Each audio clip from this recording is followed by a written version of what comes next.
Dobar den Sofia, bonjour à vous, j'espère que vous m'entendez bien, ça va. Alors donc, comme l'a dit très gentiment Maria, j'interviens dans votre beau pays depuis les années 2005-2006 et j'y viens régulièrement, que ce soit pour des expertises dans un jumelage qui avait lieu naguère avec le Conseil des ministres de Bulgarie, à l'occasion duquel j'avais déjà travaillé avec l'Institut d'administration publique, qui avait d'autres responsables à l'époque. Et puis, en effet, à la demande de l'ambassade de France, l'ambassadeur Étienne de Poncin à l'époque, j'ai ouvert un master francophone de politique publique qui s'appelle Conseil et expertise en action publique, qui existe à Toulouse depuis des années. J'en ai ouvert une formation avec le soutien de l'AUF, d'abord à la NUB, et ensuite, désormais, grâce à l'énergie de Maria Niculescu, à l'ESFAM, formation qui vise justement à former des futurs cadres experts et cadres supérieurs des appareils publics, des institutions publiques, et formation dans laquelle interviennent notamment des collègues spécialisés en évaluation des politiques publiques. Bon, voilà un peu pour le cadre. Après, je suis formateur pour l'Union européenne. J'étais la semaine passée à Bruxelles et à Maastricht, et d'ailleurs, je vais utiliser une partie de séminaires que je fais aux hauts fonctionnaires, aux policy officers de la Commission, pour ce séminaire que nous vous donnons aujourd'hui avec Maria. Voilà. Alors, parler d'évaluation des politiques publiques. On comprend bien déjà qu'on parle de politique publique.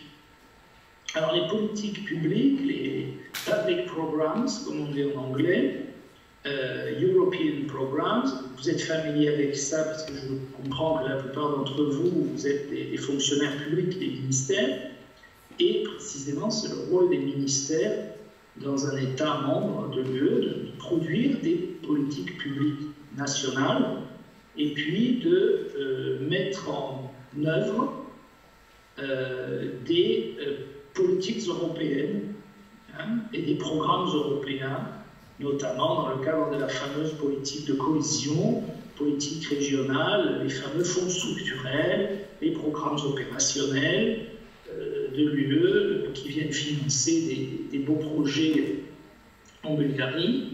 Ce sont des politiques publiques. Une politique de défense nationale rééquipée l'armée bulgare avec des MiG russes ou des avions américains ou français, c'est évidemment des choix de politique publique. Décider d'avoir des taux d'impôt importants, comme c'est le cas dans certains pays membres de l'UE, la Suède, ou même la France, ou d'avoir des taux d'imposition flat rate beaucoup moins importants comme dans la région danubienne et balkanique, ce sont des choix de politique publique.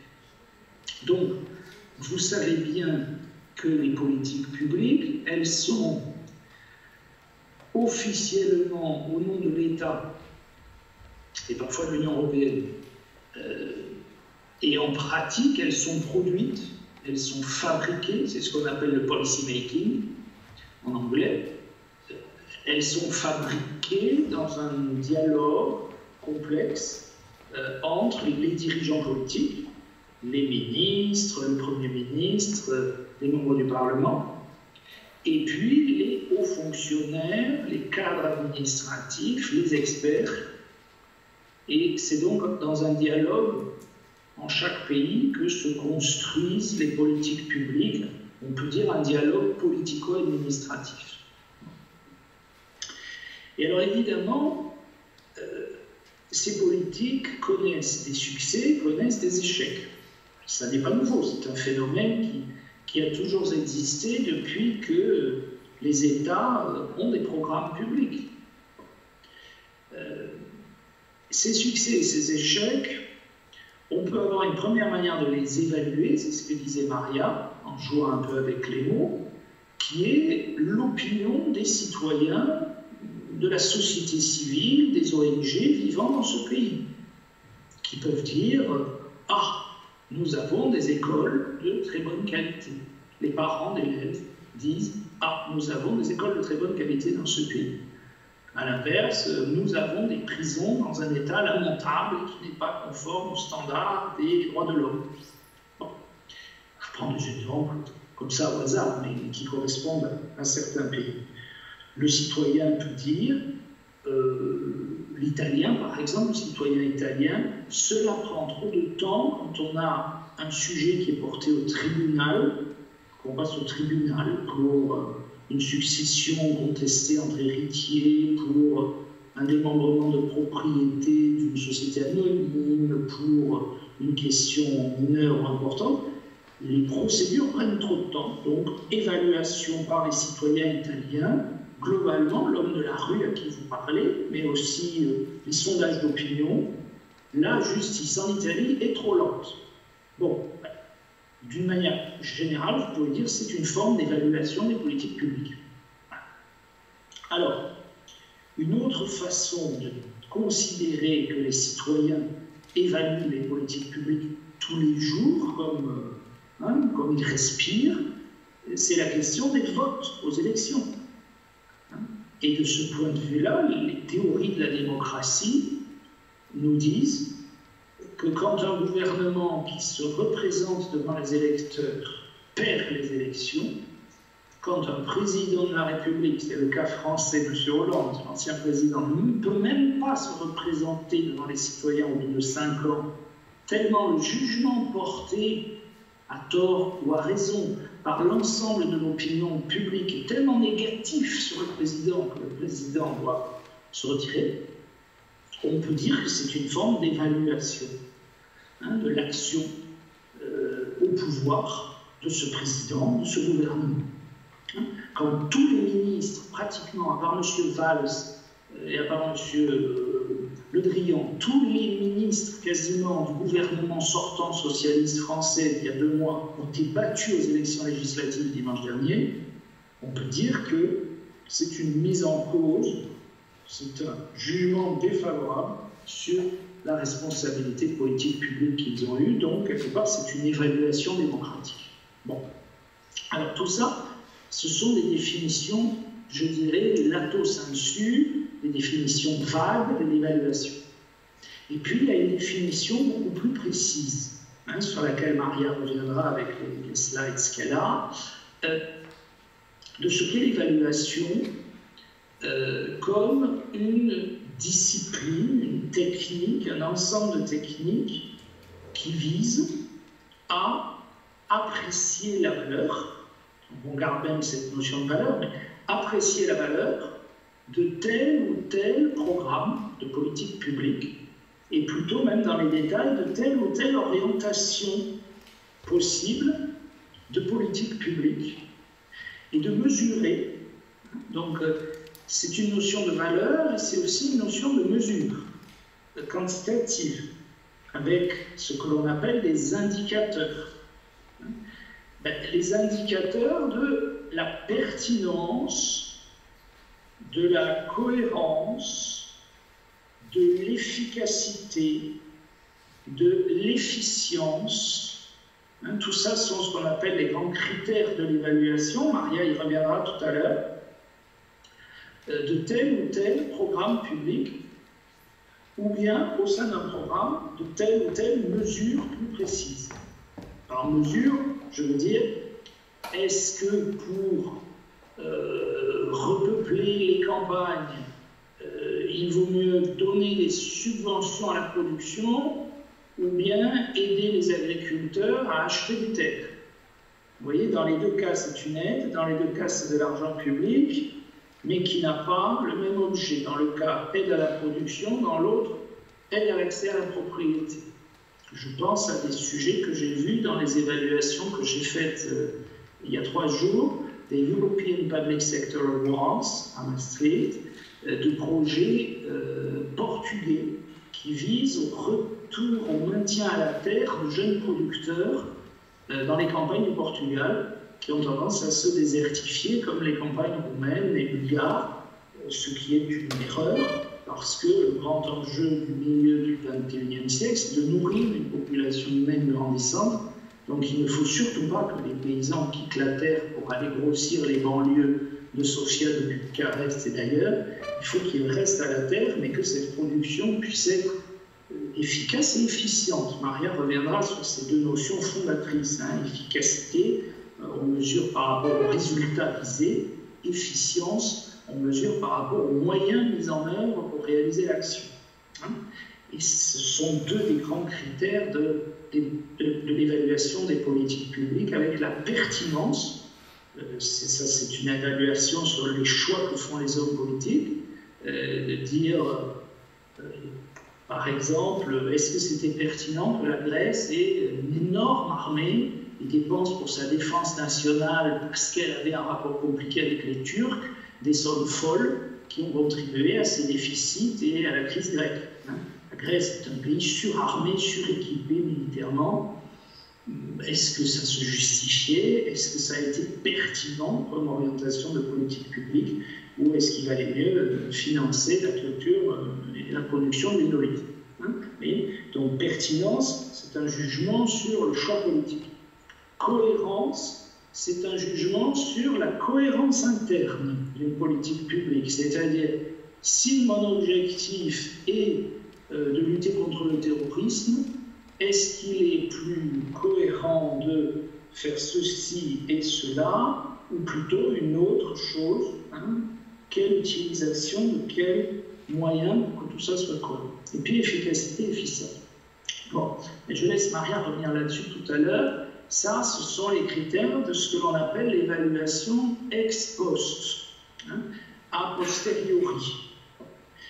C'est-à-dire, une fois qu'on a développé un programme de politique publique, quel qu'il soit, au bout de 5 ans, 6 ans, 7 ans, un gouvernement suivant, ou bien l'administration elle-même, dit il faut évaluer ce programme. Est-ce que ce programme marche bien, ne marche pas? Pourquoi? Comment? Et c'est toujours l'idée d'un jugement avec des critères, avec des indicateurs, qui va permettre non pas de faire une réponse black or white, une réponse tout est noir ou tout est bien, mais une évaluation pesée, pondérée, dans laquelle on y a des plus, des moins, il y a des bonnes choses et des éléments à améliorer. Donc un exercice d'évaluation, c'est toujours un exercice qui vise à faire ensuite des propositions de réforme, des propositions d'amélioration. Alors cette culture de l'évaluation, elle n'a pas toujours existé. Elle a commencé, à vrai dire, autour du New Deal aux États-Unis avec Roosevelt. Le président Roosevelt a fait des grands projets, des grands travaux. Il a mobilisé beaucoup d'argent public pour relancer l'économie américaine après l'immense crise du capitalisme de 1929. Et donc, évidemment, les Américains étant toujours très pragmatiques, à partir du moment où la puissance fédérale, l'État fédéral américain s'est mis à dépenser beaucoup d'argent venu des impôts, la question a été posée d'évaluer ces programmes publics pour bien être sûr que cet argent était bien utilisé, parce que les Américains sont très averses à l'impôt, donc il faut tout justifier au premier dollar. Peu à peu, cette culture de l'évaluation s'est diffusée plutôt en Europe occidentale, parce que dans les ex-pays de socialisme réel, vous savez bien que c'était autre chose, c'était la planification quinquennale. Mais dans la planification quinquennale, je crois me souvenir qu'il y avait certains éléments d'évaluation et en tout cas de jugement de la performance. Il fallait atteindre des objectifs du plan.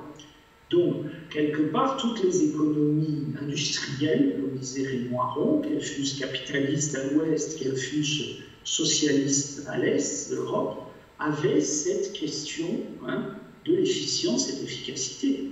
Au fond, il y avait tout un discours de la performance, y compris dans les régimes antérieurs à la démocratisation et à l'entrée dans le lieu de la Bulgarie. Bon. Donc, tout ça n'est pas nouveau, c'est ce que je veux dire, mais ça a pris un caractère de plus en plus prégnant parce que beaucoup de nos États sont en déficit budgétaire depuis la grande crise de stagflation des années 1970.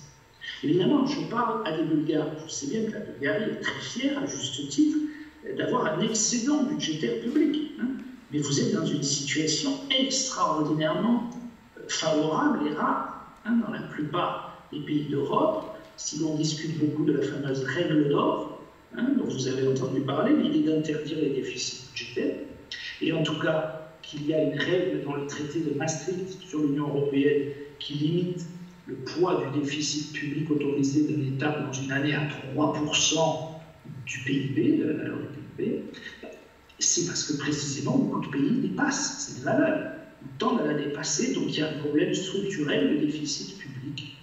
Ce qui est le cas en France, ce qui est le cas en Italie, en Espagne, beaucoup d'autres pays, même l'Allemagne.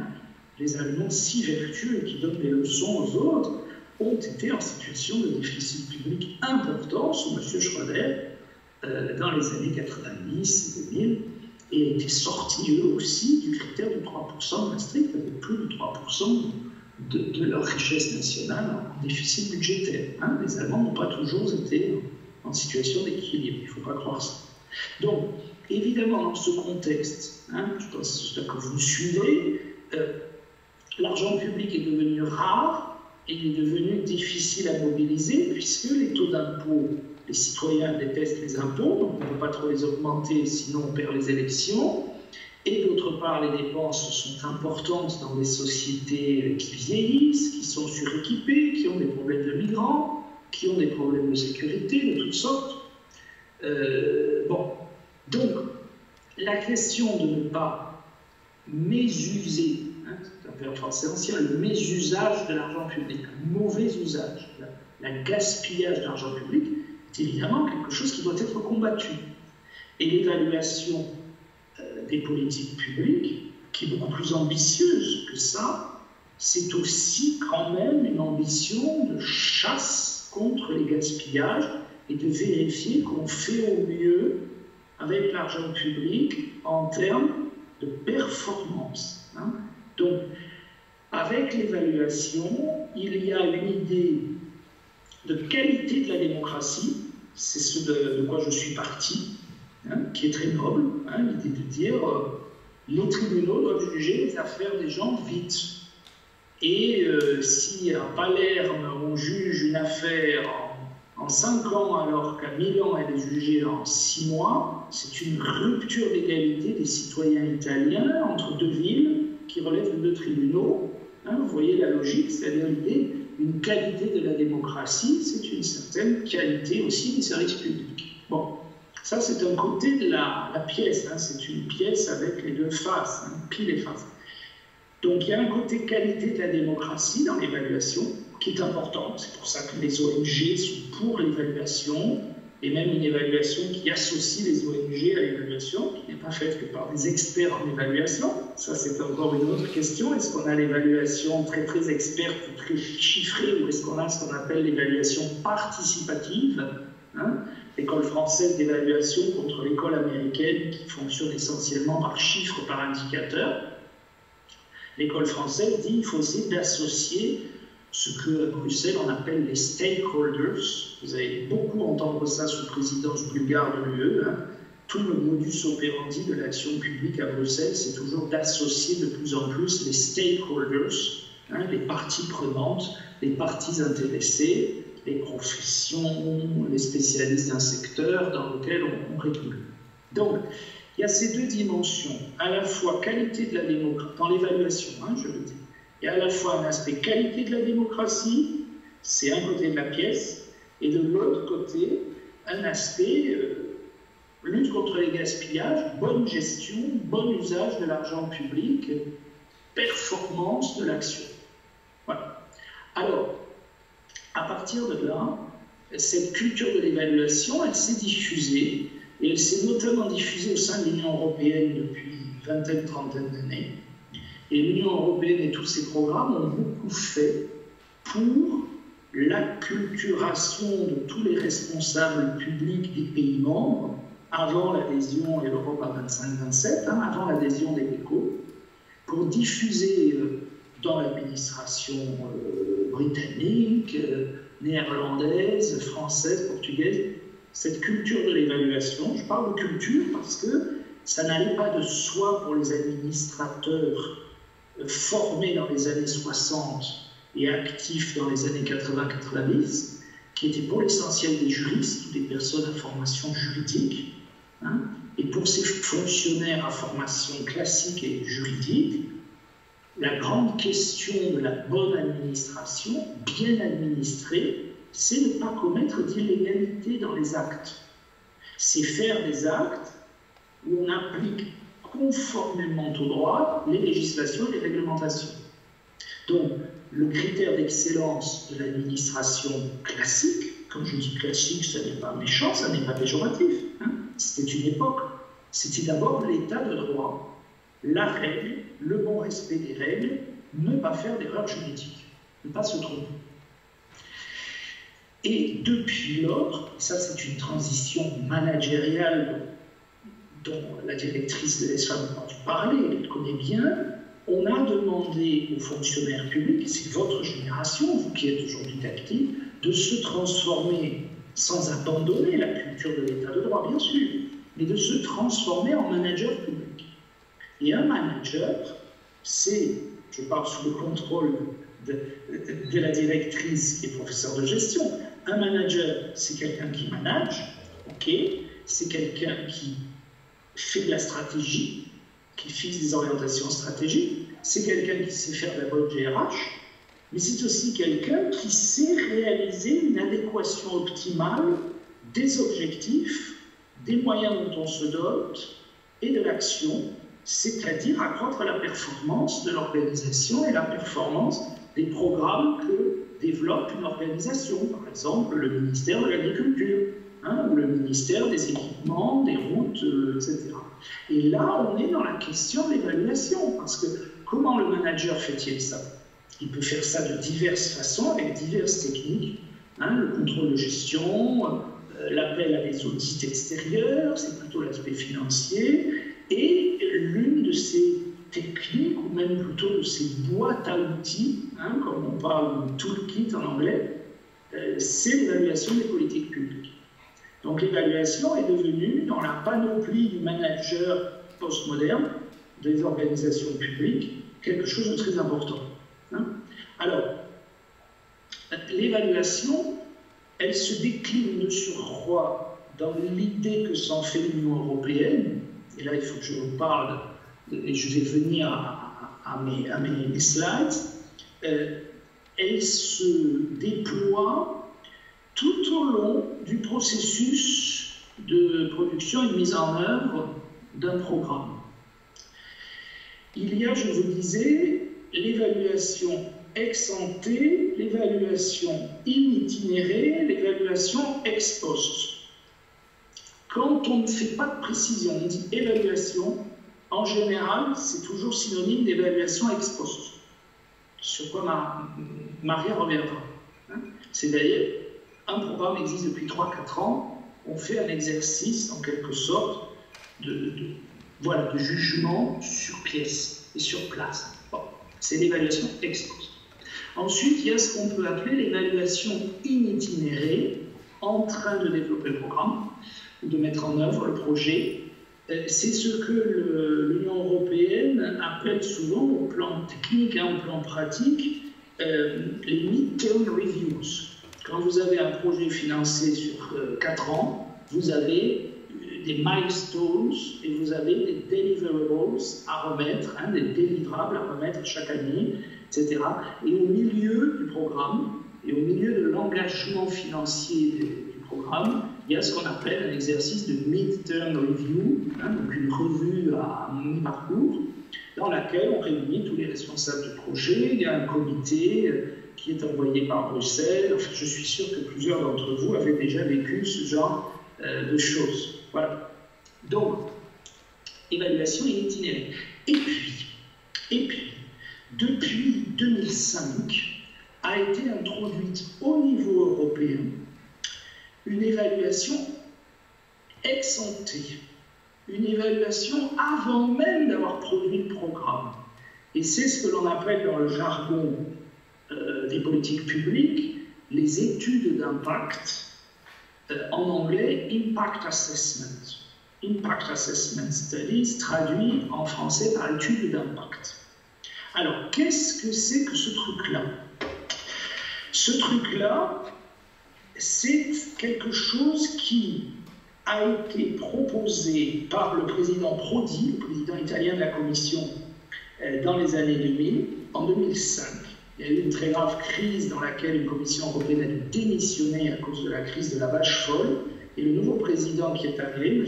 Prodi, avec un Anglais comme vice-président, le vice-président Kinnock, sont allés devant le Parlement européen dans une situation très critique politiquement, en disant il y a eu des bêtises commises par la Commission dans le passé, notamment cette histoire de la vache folle, donc désormais, nous prenons l'engagement que tout projet de législation nouveau qui sera proposé par la Commission européenne, puisque vous savez que c'est la Commission européenne qui a le monopole de proposition des actes normatifs en droit européen, tout nouveau projet de la Commission, avant qu'on vous le propose, messieurs et mesdames les membres du Parlement européen, messieurs et mesdames les représentants des groupes de travail au Conseil des ministres, parce que vous allez être en présidence bulgare, avant qu'on vous propose quoi que ce soit, nous, la Commission, on va faire une étude d'impact préalable. Cette étude d'impact visant à étudier, en anglais, les likely incidences, les probables incidences de l'adoption de telle ou telle nouvelle règle, de telle ou telle nouvelle norme, de telle ou telle rédaction, de tel ou tel article d'une directive ou d'un règlement. Et ce processus d'étude d'impact a pris une importance grandissante, avec des centaines d'études d'impact réalisées chaque année pour toutes les propositions d'actes de l'Union européenne. Tout ça s'est développé à telle enseigne qu'il y a 2 ans, le président Juncker, le nouveau président luxembourgeois, et son premier vice-président néerlandais, M. Timmermans, c'est l'agenda Juncker-Timmermans, ont proposé une version uploadée, comme disent les adolescents, une nouvelle version du logiciel de l'Impact Assessment qui s'appelle l'agenda Better Regulation, très difficile à traduire en français.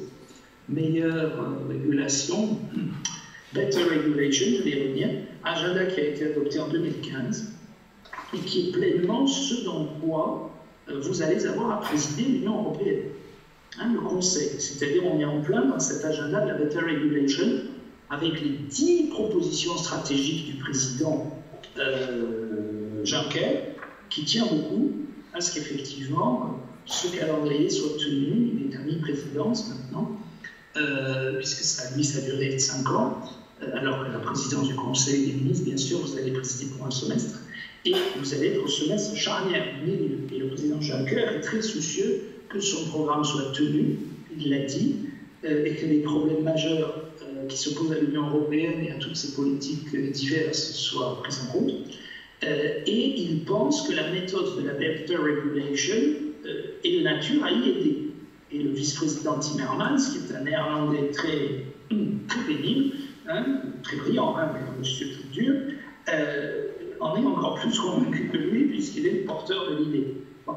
Alors, tout cela résulte d'une vision de la production des politiques publiques, et il faut que je vous le dise, qui est très importante avant que je vous explique comment se produit et se réalise l'Impact Assessment. C'est vraiment l'idée que nous sommes sortis de l'époque des idéologies, de la droite et de la gauche, du conservatisme, de l'ultralibéralisme et de la social-démocratie.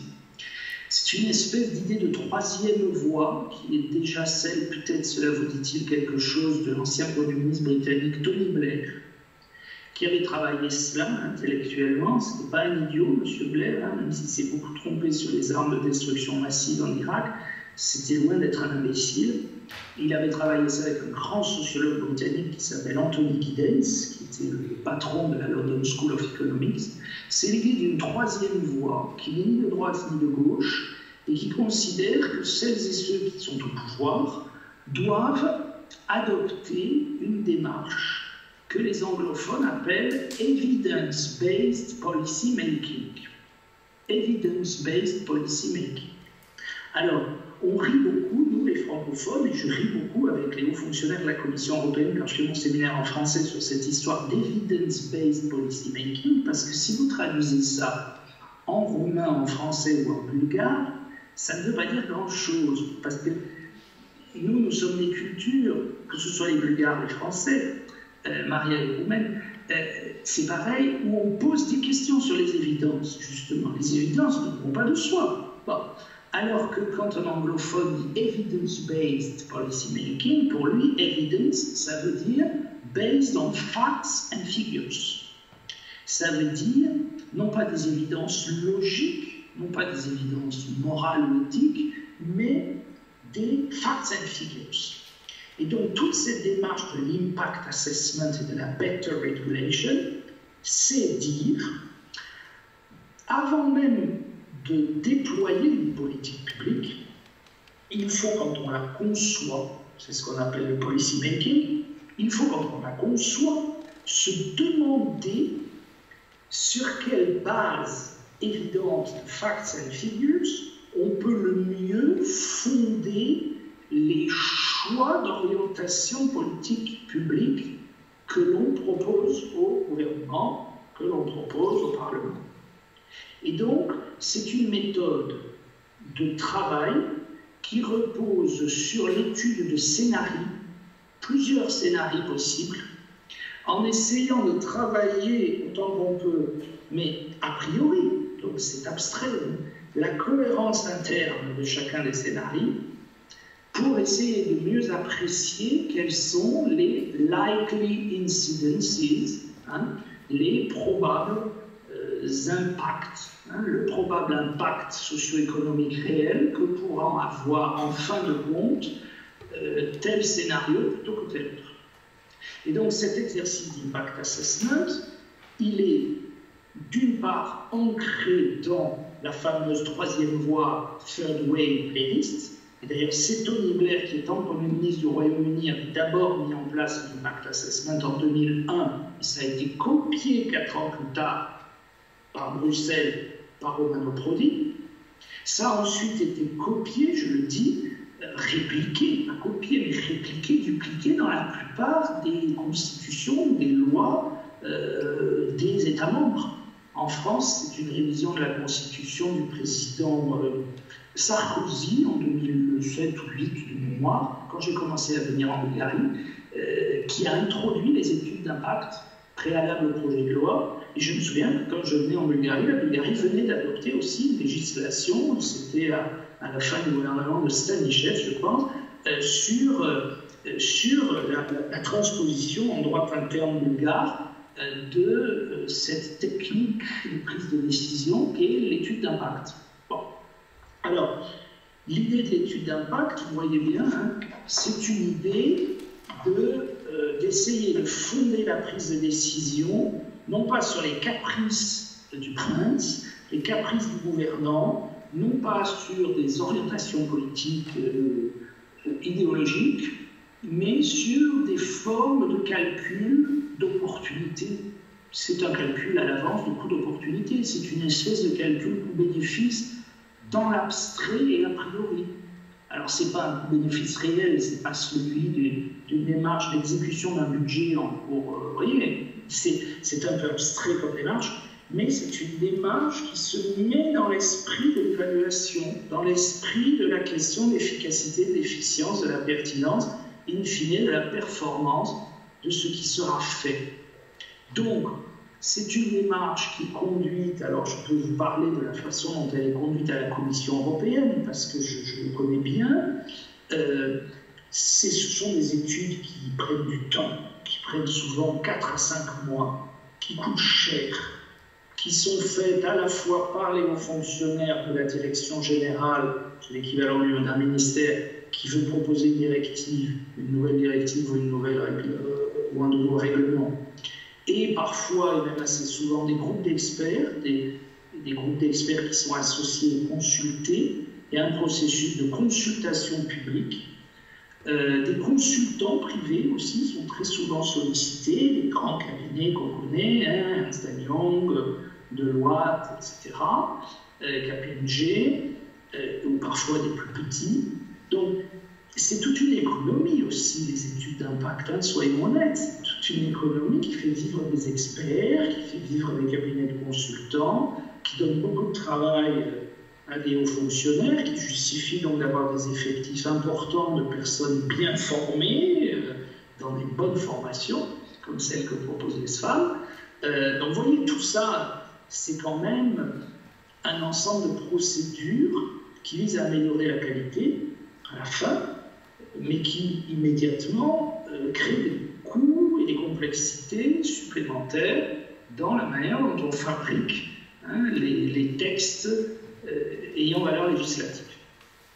C'est aussi une façon, il y a ce qu'on appelle l'Impact Assessment Board, qui est placé auprès de la secrétaire générale de la Commission européenne. Je dis la secrétaire générale, ça a longtemps été Madame Catherine Day, une remarquable irlandaise, auprès du président Barroso. Maintenant, ça a changé, je crois, récemment.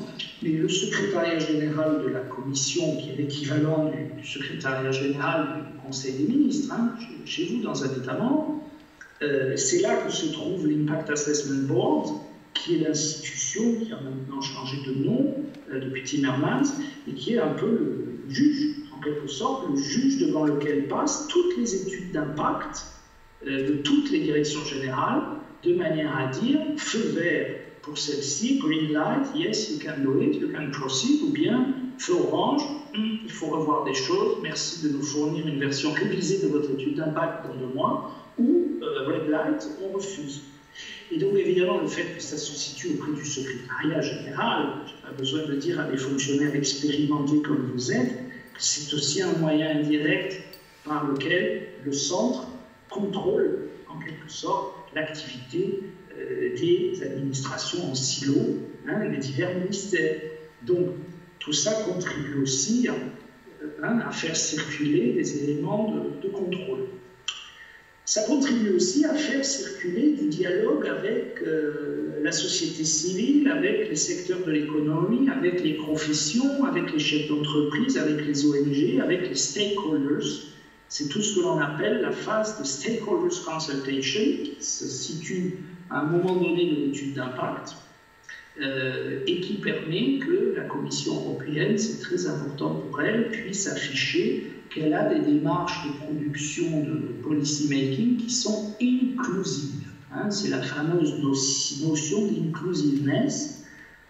Vous savez comme moi que les institutions européennes ne sont pas très populaires, que beaucoup de citoyens ne votent pas aux élections européennes et quand ils votent, votent pour des partis populistes ou anti-européens. Et donc, les institutions européennes mettent beaucoup d'importance à l'idée que quand elles préparent des législations, ces législations ne sont pas imposées de façon top-down aux populations et aux États qui n'ont rien à dire, mais que dans la phase même d'étude d'impact, on prend en compte à travers la stakeholders consultation cette forme c'est une forme de démocratie consultative, pas participative mais consultative. C'est une manière aussi de rendre plus transparent le travail et l'influence des lobbies.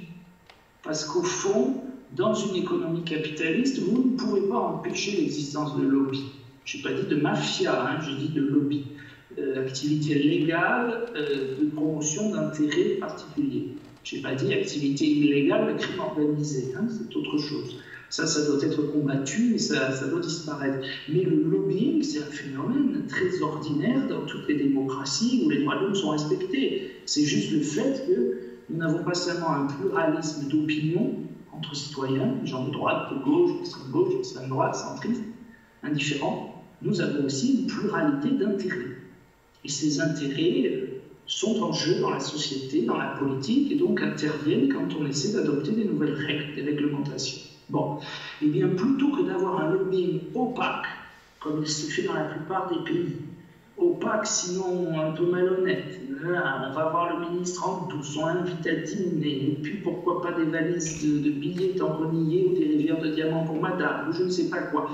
Tout ce lobbying que les Américains appellent dirty lobbying et qui peut facilement finir en corruption, eh bien, les études d'impact qui publicisent, qui rendent public, donc plus transparent, le jeu des lobbies par la Stakeholders Consultation n'est peut-être finalement pas un mauvais système pour moraliser le lobbying.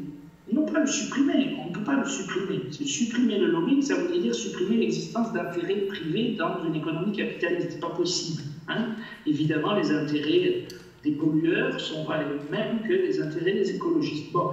Mais d'organiser une régulation plus pacifique et un peu plus transparente de la consultation des lobbies, au lieu qu'elle se fasse de manière cachée, elle se fait de manière plus collectivisée et plus transparente dans le cadre de la Stakeholders Consultation. C'est au moins ambitieux. Hein. Je ne suis pas sûr qu'on y arrive toujours, mais je pense que telle est l'ambition et l'Impact Assessment participe, Impact Assessment Better Regulation, participe de cette tentative.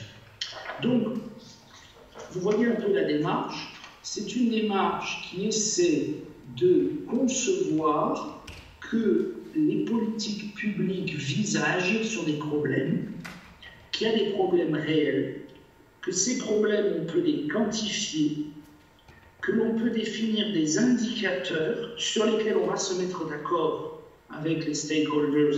Donc, ce n'est pas l'idée d'un gouvernement top-down qui impose sa vision à la société, c'est quelque chose de dialogué. Visant du coup à pouvoir arbitrer, parce qu'à la fin ce qui se passe c'est ça, le policy maker suprême, que ce soit le Conseil des ministres, le Parlement européen ou le Conseil des ministres national, Boyko Borisov président de ces séances et puis le Parlement suit, ne va pas se décider en fonction de son caprice, ah ça me plaît, oh ça ne me plaît pas, ou de l'intérêt de son parti, mais va davantage se décider en fonction d'études d'impact qui disent eh bien, si nous retenons telle solution, nous aurons tel type de conséquences probables, likely implications, hein, likely impact, et si nous faisons plutôt cette stratégie, nous aurons tel autre type d'impact, et on se décide en fonction de ça, entre scénarios. Alors évidemment, ça n'est pas une science. Hein. Les études d'impact, c'est une méthode. C'est une méthode dont on espère l'amélioration de la qualité des décisions prises et l'amélioration du contenu des programmes publics. Mais vous n'avez aucune certitude scientifique. Ce n'est pas de la science que ça va forcément bien marcher. Hein.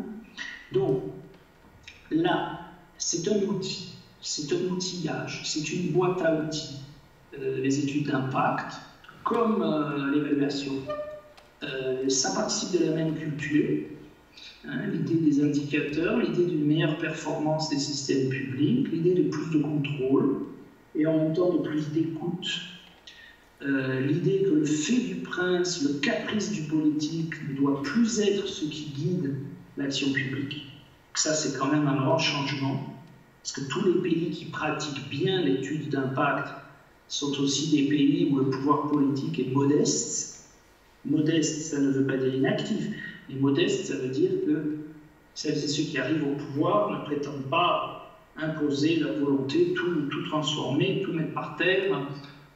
Voilà, donc ça donne aussi une idée de continuité dans l'action, parce qu'évidemment, si on s'est doté d'indicateurs au départ de la conception d'une politique publique, et qu'ensuite on va évaluer cette politique publique ex post en utilisant ces indicateurs, mais si entre les deux il y a eu une alternance politique, que c'est un autre Premier ministre, on ne va pas tout balayer, tout jeter à la poubelle ou aux toilettes, tirer la chasse et tous les indicateurs disparaissent. Non, il va y avoir une continuité. C'est ça que je veux dire par modestie des hommes politiques. C'est-à-dire les hommes politiques, dans un système d'études d'impact et d'évaluation bien installé et bien développé, ne peuvent plus, par leur simple caprice, changer les choses à leur convenance. Donc ça donne plus de continuité dans l'action. Donc voilà un petit peu le cadre général, voilà la philosophie. Je ne vais pas parler plus, je vais laisser Maria, comme elle le souhaite, prolonger, et puis que nous ayons un temps d'ouverture pour répondre à vos questions, échanger, recueillir vos réactions, que vous nous disiez aussi, ça peut être un échange d'expériences entre vous dans la salle que Maria modère. Comment vous ressentez-vous la possibilité de faire des évaluations dans vos secteurs ministériels respectifs? Voilà un petit peu. Merci de votre attention et je passe la parole à Maria à nouveau avec grand plaisir. Ce qui m'intéresse, c'est quoi une politique publique? Parce que si vous avez l'idée, la définition de la politique publique, la compréhension de la démarche d'évaluation est très simple. Allez-y, réagissez pour que je puisse réagir. Donc, c'est quoi? Allez-y, madame. Voilà. Pour que le professeur vous écoute. Bonjour à tous.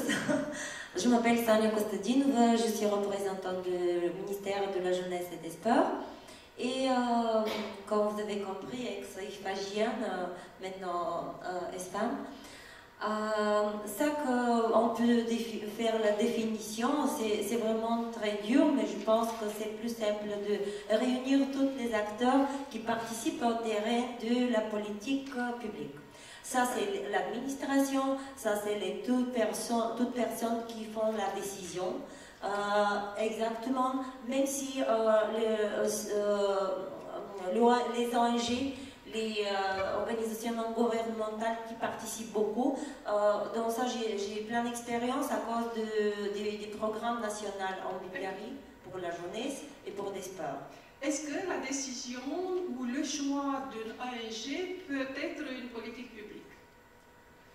De temps en temps, ça dépend. Eh bien voilà, tout à fait, je suis pas tout à fait d'accord. Maintenant, je vous prie de raisonner un peu avec moi. Vous avez très bien dit.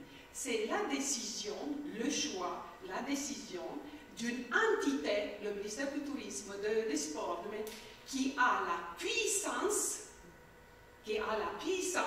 et l'autorité de résoudre un problème public. Si vous retenez ça, donc une autorité, donc une entité qui a l'autorité et a la puissance de résoudre un problème public. Vous avez tout compris. Pourquoi? Parce qu'après, toute la question d'évaluation est de voir si le problème public a été résolu. Et si c'est le fil conducteur, c'est quoi la politique publique? Il y a un problème public, l'autorité publique intervient pour résoudre ce problème qui a été identifié et nous, on vient avec le processus d'évaluation, avec tout le système d'indicateurs dont le professeur Emery nous a, et pensez à vos évaluations et suivez ma logique, peut résoudre le problème. Mais c'est seulement une entité qui a la puissance et l'autorité. Un ONG n'a ni la puissance ni l'autorité. Un ONG est juste une partie prenante du processus d'élaboration d'une politique publique. Si vous avez juste, moi j'essaie, on n'est pas à l'école, mais avec mes étudiants, j'essaie de donner les points clés pour qu'on puisse après suivre la réflexion. Et donc, tout le problème dans une société, d'identifier le problème qui devient un problème public, et ça c'est une petite nuance. Quand est-ce qu'un problème devient un problème public? Par exemple, le problème des enfants abusés. C'est un problème individuel, un enfant qui a été abusé. Ça devient un problème social quand? Il devient un problème social quand il y a beaucoup de bruit autour, quand le monde, la société civile, la société se mobilise autour du problème. Et ce problème social, il est mis sur l'agenda de politique et il devient problème public. Problème public, donc problème politique. Bon, si un monsieur, je ne sais pas, trompe son épouse, ou inverse, parce que c'est aussi même plus indiqué. Donc, s'il y a un problème personnel, le monsieur, il aura, ou madame, elle a un problème personnel. Est-ce que ce problème devient un problème social?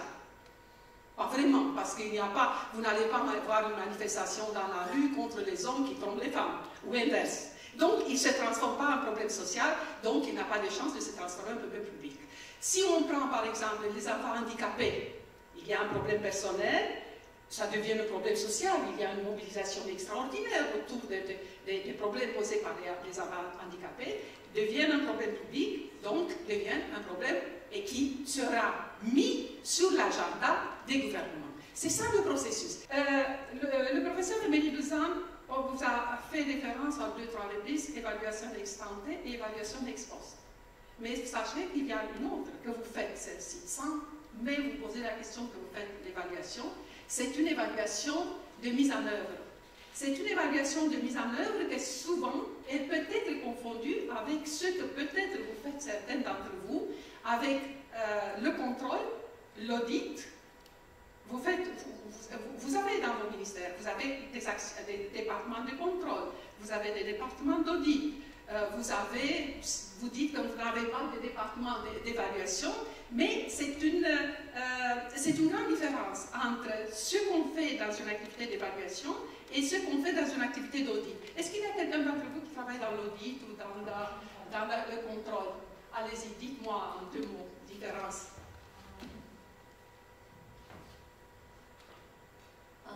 En Bulgarie, il y a une loi spéciale, loi d'éducation physique, pour toutes les organisations ONG qui sont les fédérations sportives. Ce sont des fédérations nationales. Et notre audit qui est dedans est en plein contrôle, qui est sous la responsabilité du ministre. Et qu'est-ce qu'il peut faire? Tous les moyens qui sont mis pendant les années avant, 10 ans avant, nous avons contrôlé et nous continuons à faire contrôle sur les financements. Exactement. Vous avez prononcé le mot-clé. Je vais vous arrêter, je vais vous laisser parler à la fin. Pour ne pas gaspiller comme vous avez le contrôle. Vous avez l'audit, le contrôle et l'audit, vous avez toujours dans votre esprit une démarche légale réglementaire. Quand vous faites le contrôle, vous pensez à une réglementation. Quand vous faites l'audit, vous pensez à une règle, une réglementation ou à une norme. Je peux auditer quelque chose, je peux faire un audit de qualité par rapport à une norme. Vous voyez? Donc, c'est tout à fait différent. Je peux faire le suivi d'un projet, le suivi d'une activité, et j'ai dans l'esprit d'autres types de normes. J'ai dans l'esprit des normes managériales. Et je vais faire l'évaluation, et j'ai dans l'esprit autre chose. Quand je fais l'évaluation, j'ai dans l'esprit l'idée si l'activité respective a résolu le problème qu'on a dit au début. On a un problème, on fait une politique publique pour résoudre le problème. Et on analyse quelque chose que vous avez entendu 1000 fois, mais c'est très compliqué. C'est très facile d'expliquer comme ça dans une séance, mais c'est très compliqué. On identifie les impacts. Correctement, et Jean-Michel va me corriger, la mise en place d'une politique publique, on n'évalue pas la politique publique dans son ensemble. Parce que pour la mise en place d'une politique publique, il y a un programme. En effet, c'est une évaluation du programme, tel dans la mise en place de telle politique publique. Et donc, on est dans un sujet sur lequel on peut parler vraiment un mois des cours du matin et du soir, mais c'est vraiment passionnant, ça c'est sûr. Donc, j'étais en train de vous dire, quand vous êtes dans un ministère, vous êtes tous impliqués par une certaine forme d'évaluation, parce que vous faites toujours des jugements, des valeurs sur votre travail. Donc, vous faites des jugements sur la mise en œuvre d'un programme. Vous êtes d'accord? Vous êtes gestionnaire du programme. Vous regardez tout le temps comment vous le mettez en œuvre. Vous êtes bien d'accord? Donc, la mise en œuvre du programme, ça c'est important. Quand vous raisonnez en termes de mise en œuvre, vous raisonnez quelles sont les ressources que vous utilisez et quels sont les résultats, les actions que vous mettez en œuvre. Christina, elle a reçu un financement de la francophonie pour réaliser ses cours. Elle analyse elle-même, évalue son programme d'une certaine manière, parce qu'elle va dire quelles sont les ressources que la francophonie a mis à ma disposition et quelles sont les activités que j'ai réalisées. Et souvent, il y a les organismes qui n'ont pas l'expertise nécessaire. Quand on leur donne la liste des séminaires qu'on a réalisés, ils vont dire, bon, on en a évalué, Christina a très bien fait son travail, elle a eu 5 000 € et elle a réalisé 5 réunions. Ce n'est pas la vraie évaluation. La vraie évaluation, c'est la suite. On constate quels sont les résultats. Quels sont les résultats? Donnez-moi un exemple des résultats par rapport à l'action de Christina. Combien de fonctionnaires ont été formés? Déjà, on avance un peu. Mais quel est l'impact? Est-ce qu'on va l'évaluer? Est-ce qu'on pourra l'évaluer? Oui, mais ça demandera des efforts considérables. Je vais vous dire un peu par la suite quand est-ce qu'on évalue. Quand je vous dirai après. Donc, il faut tenir compte, faire un peu la différence, même si vous n'êtes pas des experts et vous ne serez pas quand même des experts d'évaluation. Ici, je vous ai donné ce que je vous ai déjà expliqué. N'oubliez pas, tous les jugements, que vous êtes en audit, que vous êtes en contrôle, que vous êtes en suivi, que vous êtes en évaluation, tous les jugements des valeurs, sauf que les critères sont différents. Quand vous êtes en audit contrôle, vous vérifiez la légalité, la conformité. Quand vous êtes en suivi, c'est gestionnaire, c'est des aspects liés à la gestion de ressources. Et quand on est des gestionnaires, parce que mon ami a fait référence à mon métier de professeur de gestion, quand on est en gestion, on prend des décisions tout le temps. Vous prenez tout le temps des décisions. Mais ce qui est à retenir, que vous faites en permanence des arbitrages et des choix. En permanence, sans penser. Vous dites, je fais ça ou je ne fais pas ça. C'est ça. Et en fait, l'évaluation. Voilà. Maintenant, quels sont les acteurs de l'évaluation? Je m'arrête là. C'est le commanditaire. C'est vous, disons. Vous demandez une évaluation. Le ministère, vous êtes expert au ministère, vous demandez une évaluation. C'est l'évaluateur que vous allez recruter et c'est l'évalué. Tous les trois, l'évalué, c'est le groupe qui a bénéficié, le groupe cible qui a bénéficié du projet. Donc, c'est ce trio que vous allez en permanence intégrer dans votre travail d'évaluation. Il faut profiter de la chance maintenant de le poser. Ah, voilà. Je vous demande de vous présenter. Merci. Merci. Je m'appelle Cristina Pendiceva, je travaille au ministère des Finances. Alors, comme vous avez dit, on a une exigence légale déjà de faire une évaluation de les actes législatifs. Alors, on a un problème parce qu'on a une exigence légale, on n'a pas d'expertise. Alors, ma question c'est, par exemple, si on prend une administration en France, comment c'est organisé l'évaluation? Est-ce qu'il y a un département qui fait des évaluations pour toute l'administration ou bien, par exemple, dans chaque direction, il y a des experts responsables de faire sectoriel, une évaluation sectorielle? Et si je peux aussi poser une autre question, comment c'est réglé de faire une évaluation par des experts extérieurs? Alors, vous m'entendez? Oui, très bien. Oui. Bon. Oui, c'est évidemment un très gros problème, c'est le problème des capacités administratives. Ce sont à la fois des capacités en GRH, comme vous le dites, d'avoir les experts dans la maison, et d'autre part des capacités financières, parce que c'est évident que les exercices d'évaluation coûtent de l'argent si on veut le faire bien. Donc, pas de solution miracle. C'est vrai que les vieux États membres, pour être honnête, c'est distinct avec Bruxelles. Les vieux États membres, comme la France, n'ont pas forcément les mêmes obligations qui finalement sont adoptées par les nouveaux États membres ou leur ont été imposées par les conditionnalités d'adhésion. Et il y a de nombreux cas ce sens. Par exemple, chez nous, en France, l'analyse d'impact préalable à une loi est obligatoire quand c'est un projet de loi de gouvernement, mais pas quand c'est une proposition de loi d'un parlementaire. Or, les parlementaires de la majorité peuvent très bien être porteurs de projets qui ont été préparés par l'administration, qui formellement sont déposés à l'Assemblée comme position parlementaire. Et à ce moment-là, on échappe à l'obligation d'étude d'impact. Donc, c'est pour vous dire que on organise des formes de souplesse. Les études d'impact en France sont réalisées par un service centralisé qui se trouve au secrétariat général du gouvernement, qui s'appelle la mission qualité de la norme, qui comporte, à mon avis, une douzaine de fonctionnaires,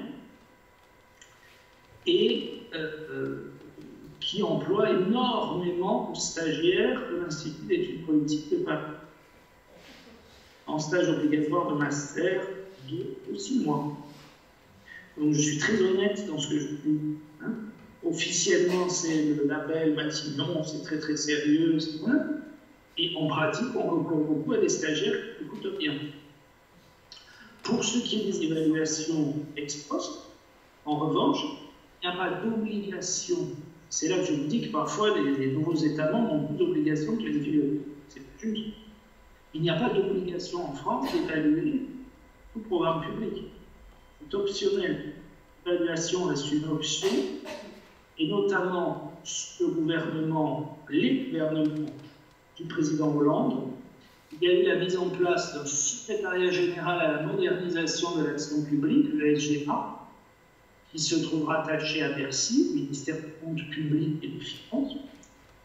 Et ce SGA a lancé des exercices d'évaluation sur un certain nombre de plans de politique publique qui sont faits par une mission qui comporte un certain nombre d'experts salariés par l'État, sous-fonctionnaires, notamment Clément Lagouette-Fougère, un de mes anciens étudiants que j'ai formé dans mon master à Picou, il y a 7 ans. Mais lui-même me disait, parce qu'il fait des conférences chaque année à nos étudiants, ils ont beaucoup recours à des consultants privés. Et alors là, le mécanique que Maria vous a expliqué, terme de référence, publicisation d'un tender, réponse à l'appel d'offres, etc. Effectivement, la règle que c'est le moins de 10 ans qui obtient le marché, c'est-à-dire le consultant qui est le moins cher. Au total, ça coûte. Donc le résultat, c'est qu'on concentre les évaluations sur certains sujets et sur certaines politiques publiques et pas sur d'autres. Par exemple, la politique de défense de la France n'est jamais l'objet d'évaluation. En revanche, j'en évalue beaucoup c'est le logement, les politiques d'urbanisme et de développement durable. Ça, c'est très évalué. Alors que la politique de défense ne l'est pas. Donc évidemment, la politique de défense coûte très cher. Donc, voilà, il n'y a pas de réponse idoine, et je pense que chaque pays fait différemment, et certains pays consacrent peu à l'évaluation, même si c'est une croissance. D'autres y consacrent énormément, comme le Canada, et puis les Scandinaves aussi évaluent beaucoup. Ce sont des pays riches, hein, ils ont des barèmes très élevés et des impôts très importants. Il ne faut jamais oublier ça. Donc c'est vrai que c'est un peu une activité de luxe. Oui, merci beaucoup Jean-Michel, mais la question, vous avez posé la question comment former. Juste pour vous dire, cette fois-ci, je ne fais pas la promotion de l'école, mais dans le master qu'on met en place avec Toulouse, Conseil expertise en action publique, l'un des cours de base est l'évaluation des politiques publiques. Et je me suis même posé la question, Jean-Michel, si je ne fais pas un changement dans le module, dans le master affaires européennes, à la place d'un cours de management classique, mettre un cours d'évaluation de politique publique. Franchement, ça c'était ma réflexion en réfléchissant au cours de cet week-end à ce que je voulais vous dire aujourd'hui. Mais la différence est très grande entre nos pays et les pays du Nord. J'ai eu la chance de travailler avec les pays du Nord, mais je suis roumaine et je connais très bien les pays de la région. Parce qu'il y a des corps constitués dans ces pays, comme par exemple, Jean-Michel, tous les corps d'inspection français.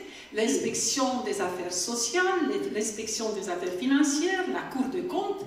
Et quand vous avez une évaluation d'une telle instance, elle est d'une qualité irréprochable.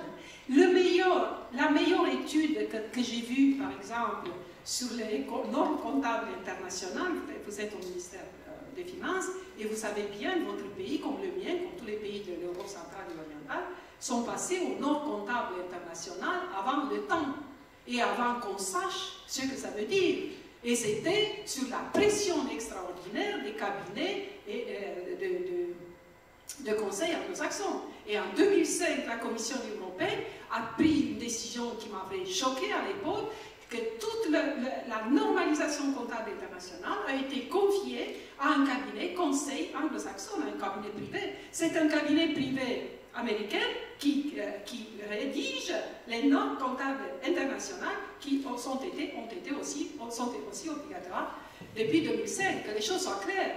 Donc on n'a pas l'expertise. On a fait énormément de cours de formation rapide, Et on les a faites en langues étrangères, en français ou en anglais. Pour maîtriser parfaitement une langue, il faut la rêver.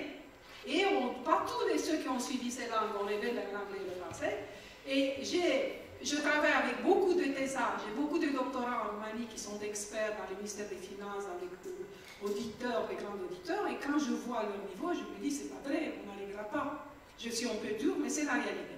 Donc, il n'y a pas d'autres explications que la formation.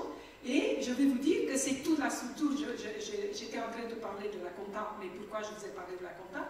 Parce que la meilleure étude critique sur les normes comptables internationales, je l'ai vue, c'était une étude faite par des experts du Parlement français. Ce n'était pas des experts du Parlement, mais dans tous les cas, c'était une étude produite par le Parlement français.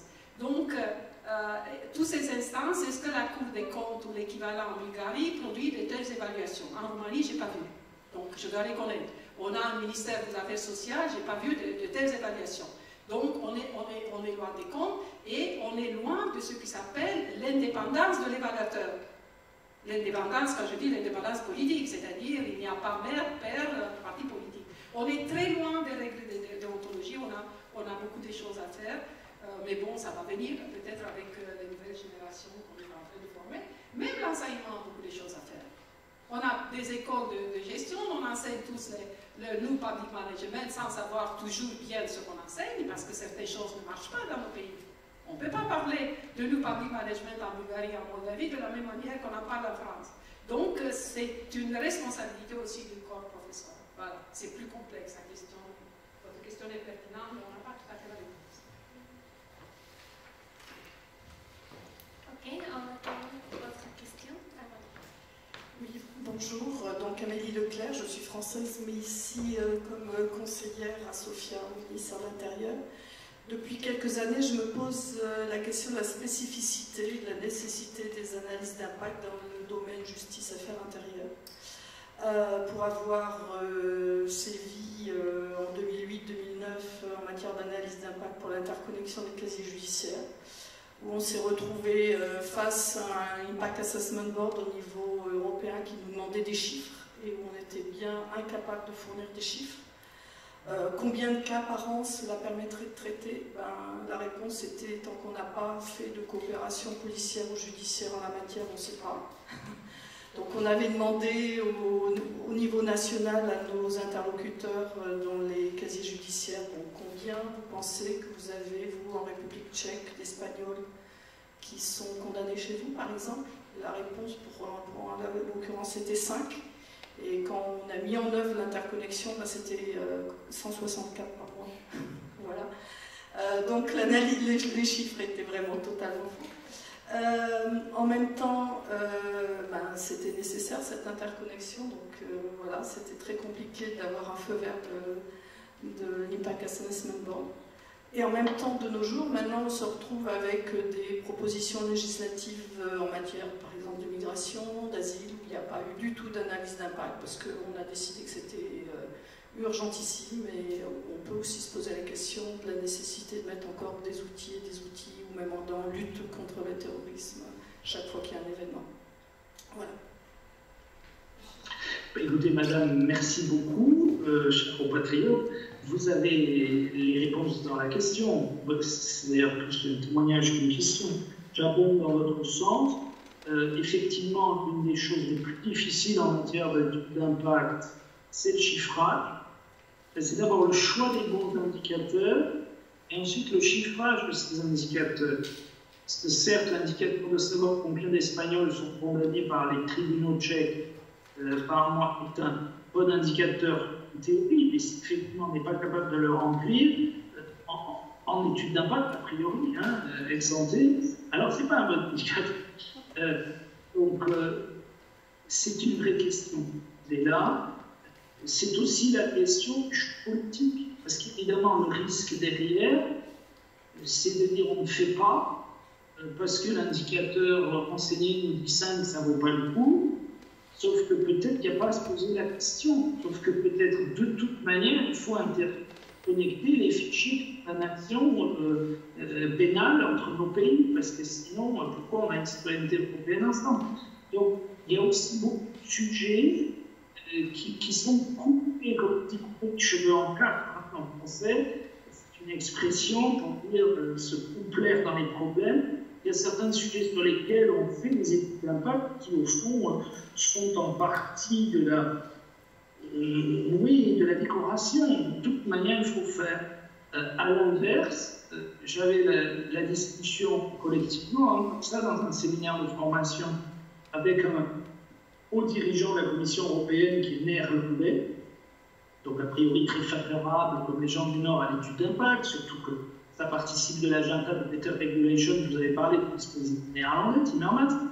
Ce monsieur, qui a une capacité d'auto-ironie, nous disait, vous savez, si les démarches d'étude d'impact avaient existé au 18e, début 19e, quand les Pays-Bas ont décidé la politique de poldérisation, c'est-à-dire le fait de conquérir des territoires sur la mer, asséchant avec les canaux et les fameux moulins à vent néerlandais, vous connaissez, tout ça a confirmé en un siècle et demi coûté tellement cher que si on avait fait une étude d'impact préalable, on n'aurait jamais lancé la poldérisation. Évidemment, c'est beaucoup d'ironie, puisque un quart du territoire des Pays-Bas aujourd'hui est un territoire de poldère. L'aéroport de Schiphol, où nous posons les uns les autres quand on passe par le hub d'Amsterdam, c'est entièrement bloqué sur l'eau. Et les Pays-Bas sont un pays surpeuplé, je le précise pour les collègues bulgares qui n'ont pas visité, c'est l'un des pays les plus surpeuplés de la planète, donc évidemment, avec un territoire augmenté grâce à ces poldères, qui sont complètement partis de l'identité même des pays. Donc, manière de dire que oui, il ne faut pas non plus être réaliste avec ça, il ne faut pas leur faire dire plus qu'ils peuvent dire. Je vais rebondir juste pour vous dire que j'ai eu quelques thèses de doctorat sur la question des indicateurs au niveau des entreprises plutôt. Et je suis extrêmement réservée. Tout d'abord, on n'est pas... Vous savez, je vais vous dire une chose. Si vous demandez, on parle depuis 2 heures, Jean-Michel, d'indicateurs. D'indicateurs, d'objectifs. J'ai commencé par vous dire que c'est une bonne politique si on veut réaliser les objectifs. Et si je vous demande, vous êtes tous des personnes avec une certaine expérience, de me donner un exemple d'indicateur, vous allez me donner, chacun croyant qu'il a bien donné, et vous avez de votre côté raison. Mais un objectif, c'est quelque chose de précis qu'on veut mesurer. Je prends, vous améliorez la vie à 5 enfants handicapés, 5. Si 5 n'existe pas, vous n'êtes pas dans l'objectif, parce qu'après, si vous ne prononcez pas le mot 5, vous ne pouvez pas contrôler la réalisation de votre objectif. Et pour ce qui est la définition des indicateurs, il y a des livres et des livres entiers, mais si vous lisez 20 livres, sur certains points, vous allez avoir 20 points de vue. Ça veut dire, Jean-Michel, que nous avons beaucoup encore des choses à chercher et que nous-mêmes, dans l'approche scientifique et dans les recommandations qu'on fait, on n'est pas trop clair.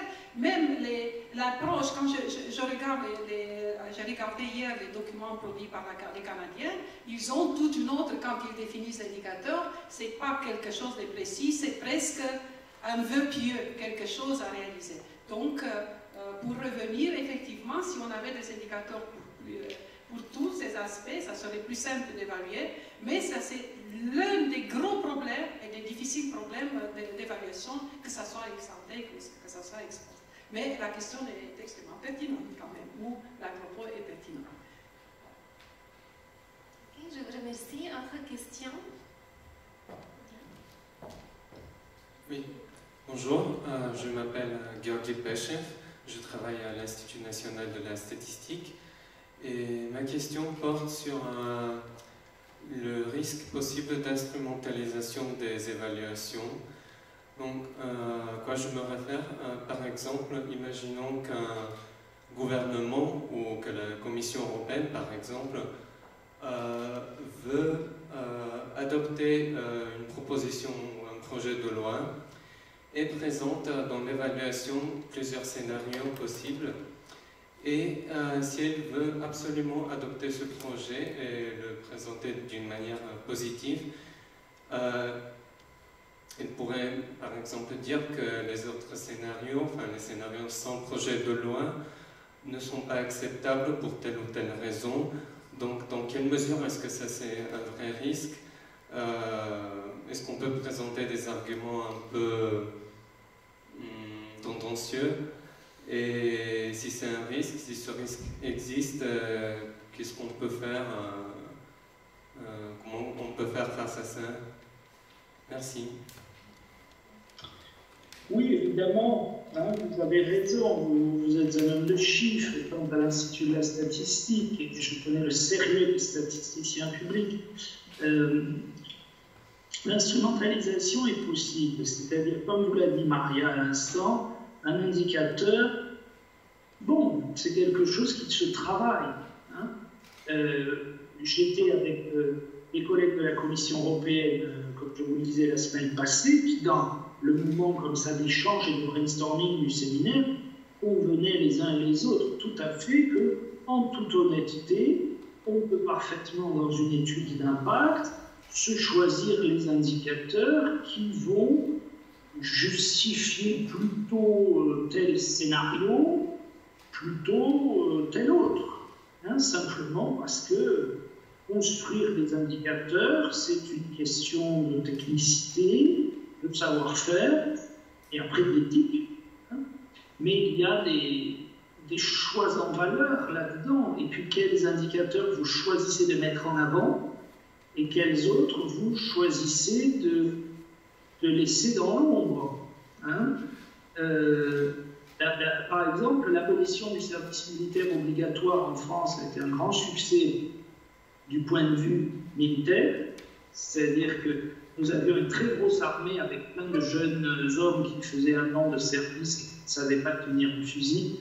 Donc on avait une grosse chose très grasse dans laquelle le corps militaire effectif capable de faire la guerre et d'être projeté au Mali, en Syrie, était faible. Et en supprimant le service militaire, on a une armée en termes d'efficience, hein, beaucoup opérationnelle, beaucoup moins chère, et pourtant qui mobilise un nombre d'hommes au combat, soldats combattants, plus grand. Bon. Mais on a perdu une chose qui avait été complètement négligée, c'est que la France est une société pluriethnique, vous savez, avec de plus en plus de personnes d'origine étrangère, 2e ou 3e génération même, qui parfois maîtrisent mal la langue française. Et l'occasion pour tous les garçons issus des quartiers difficiles, et qui sont souvent d'origine Maghreb, Machrek, 2e, 3e génération, d'aller au service militaire et qu'on se rende compte qu'ils maîtrisaient mal l'orthographe et la langue française, et de les remettre là, faire des cours préparatoires à 22 ans avec des officiers, je l'ai fait moi-même, pour faire la classe d'école primaire, ces jeunes conscrits pour qu'ils sortent derrière en maîtrisant correctement la langue française. Et l'abolition du service militaire a eu un effet qu'on n'avait pas du tout mesuré, et évidemment on n'avait pas mis d'indicateur en ce sens au moment de la procédure, d'augmentation de l'illettrisme des hommes des milieux populaires en France dans les 10 ans après. Donc, ma réponse, c'est une manière de vous dire qu'effectivement, ça dépend de la batterie d'indicateurs dont on se dote. Et puis, est-ce qu'on a des indicateurs essentiellement chiffrés et quantitatifs, ou est-ce qu'on prend des indicateurs plus qualitatifs, hein? Moi, par exemple, je dirige un master, et Maria en a parlé. Est-ce que je mesure le succès de mon master aux notes qui sont mises aux étudiants à la fin et au pourcentage d'étudiants diplômés, ou est-ce que je mesure leur insertion professionnelle 5 années après le diplôme? Dans les deux cas, c'est chiffré, mais ce n'est pas du tout le même type d'indicateur. Dans un cas, vous avez un indicateur d'obligation de moyens. J'ai diplômé mes élèves, je suis content. Et dans l'autre, vous avez ce qu'on appelle une obligation, un indicateur d'obligation de résultat. Ces diplômés sont bien insérés chez le diplôme. Donc tout ça, vous avez raison, peut faire l'objet voilà, d'un usage politique. Mais en même temps, si vous n'en avez pas, c'est encore pire.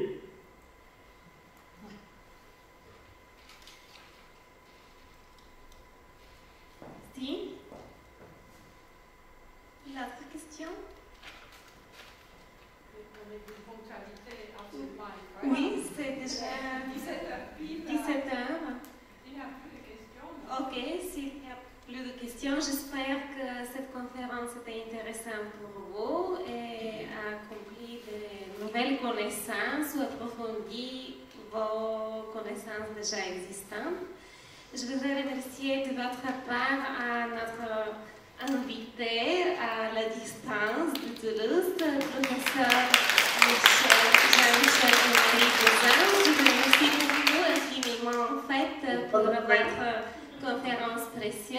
et pour toutes les réponses des questions de la part du public bulgare.